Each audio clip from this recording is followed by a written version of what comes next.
April 1944. A German submarine called U-455 vanishes without a trace. 50 men sealed behind steel hatches, their families left in agonizing silence. For more than 6 decades, no one knew if the ocean had swallowed them whole. Then, at a depth of 400 feet near Genoa, a diver discovers the wreck. Its bow eerily upright, insignia scoured away, the crew still entombed inside. The lost World War II submarine U-455 has finally been found. But the truth of how it disappeared remains locked beneath the sea. What happened to these men? And why did no one ever come home? On April 5, 1944, radio operators at the German Naval Command waited for a signal that never came. U-455, a Type WWII submarine with 50 men aboard, had fallen silent somewhere in the Mediterranean. No distress call, no coordinates, just a sudden, unbroken quiet that stretched from hours into days. Families back in Germany clung to hope, searching official bulletins and telegrams for any word. The last message from U-455 had reported routine progress along the Italian coast. After that, nothing. The Navy issued a missing report, but offered no explanation. For parents, wives, and children, the silence became its own kind of torment. In the absence of answers, rumors took hold. Some believed the boat might have been captured. Others whispered about sabotage or betrayal.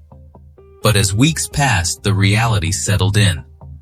50 men had vanished behind steel hatches, leaving only questions and grief.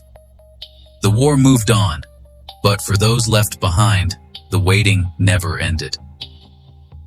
The sea had taken their voices, and for more than 60 years, not a single trace of U-455 would surface. At a depth of 400 feet, where sunlight fades and only the cold silence of the Mediterranean remains, divers stumbled upon a shape half buried in the silt. The bow of a submarine, angled upward, pierced the darkness as if reaching for the surface one last time. The hull was twisted, battered by decades underwater, but unmistakably intact. Hatches remained sealed, their levers frozen in place since 1944. No markings or insignia could be found.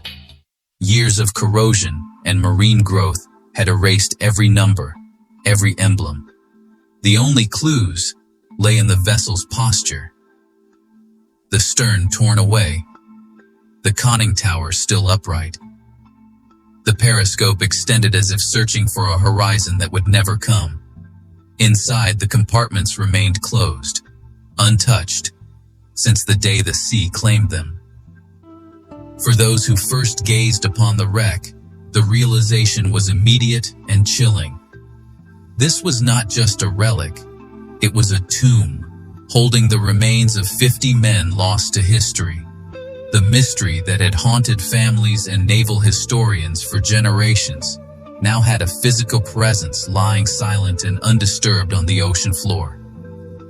The discovery raised new questions, but also offered the first real proof that the story of U-455 had not ended in rumor and speculation. The steel grave had been found, and with it, the hope of finally understanding what happened to the vanished crew. During the Second World War, German U-boats were known as the Grey Wolves. These submarines prowled the Atlantic and the Mediterranean, hunting Allied shipping and slipping away beneath the waves. Their crews operated in coordinated wolf packs, striking convoys at night, then vanishing before escorts could counterattack.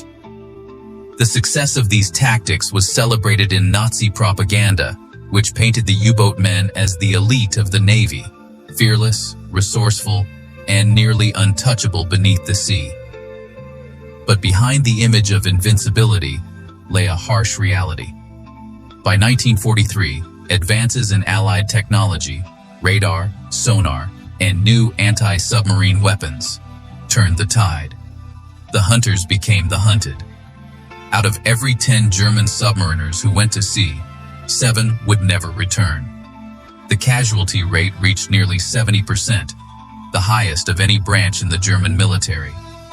U-boats like U-455 sailed into a world where every patrol could be their last, and every mission meant risking not just defeat, but disappearance. Against this backdrop, the fate of U-455 becomes more than a single tragedy.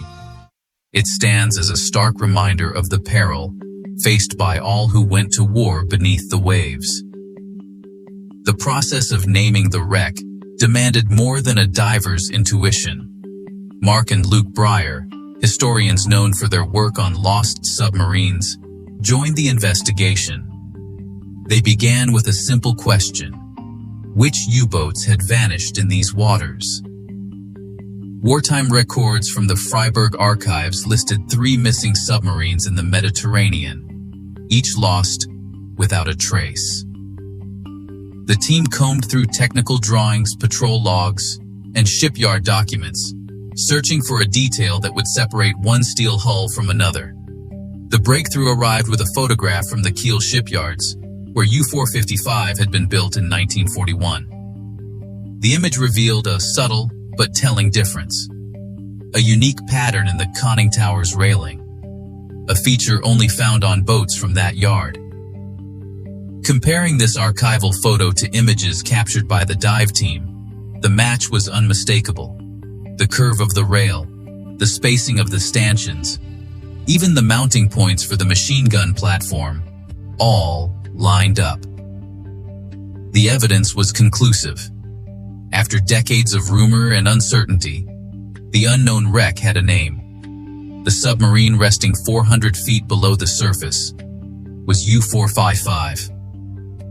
The keel of U-455 was laid down at the Kiel shipyards on September 3, 1940, a time when Germany's submarine program was expanding rapidly. Launched in June the following year and commissioned by August 21, 1941, the boat joined the growing fleet of Type WWII submarines. Command fell to Hans-Heinrich Giesler, a disciplined officer whose leadership would shape the crew's fortunes at sea. Their first months were spent in the cold waters off Norway, searching for Allied ships, but finding only empty horizons and frustration. These early patrols tested both patience and resolve, as each mission ended without a single confirmed sinking. The tide turned when U-455 was redeployed to the Atlantic. Here the crew finally tasted success, sinking 2 merchant vessels and earning their place among the hunter ranks. Each victory brought a surge of pride and a sense of belonging to something larger than themselves. But beneath the surface, danger was never far away. With every patrol, the risks grew. By 1943, Allied escorts and aircraft hunted the gray wolves with new technology, and the sea became less forgiving.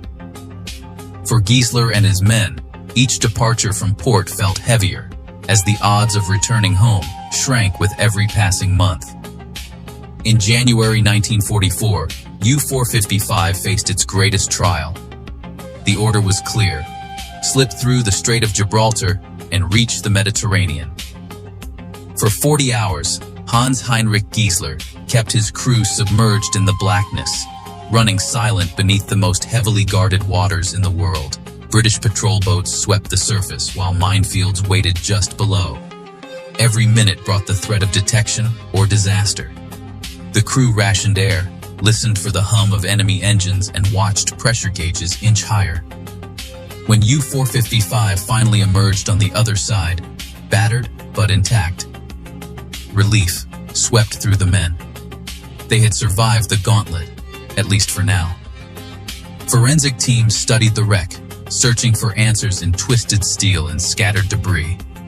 The periscope remained raised, hinting the crew was navigating near the surface at the moment disaster struck. The stern was gone, torn clean from the hull by a force so violent it left no chance for escape. 3 theories compete for truth. Some believe U-455 struck a German mine, its position unknown even to her own commander. Others point to Allied patrols, suggesting an attack from above or below. A final possibility lingers. Sudden mechanical failure, a fatal chain of events deep beneath the waves. Yet no single clue resolves the mystery. The sea keeps its secrets, and the fate of those 50 men remains unanswered. 50 names once lined up on a crew manifest, now linger in memory and archive. Machinists, cooks, radio operators, young men barely grown, veterans of earlier patrols, all left families who waited for news that never came. The list remains. Hans Heinrich Giesler, Captain. Otto Kruger, Chief Engineer. Wilhelm Albrecht, Torpedo Mechanic, and dozens more, their stories sealed with the boat. No one returned from that last patrol. For families, the absence of graves meant the loss never ended. No headstone, no ceremony, just a name and a date that faded with time. Letters and old photographs offer glimpses of their lives. Some wrote home about the cold, the silence, the pride of serving on a U-boat. Others described the fear in the deep, the longing for sunlight, the hope that the next patrol would bring them home. Brotherhood ran deep, 50 men bound by duty and fate, trusting each other in the narrow steel corridors beneath the sea. Decades later, U-455's story drew those left behind. One name stands out: Gard Schwartz, reassigned before the final mission. In old age, he traveled to Genoa, standing on the shore above the wreck.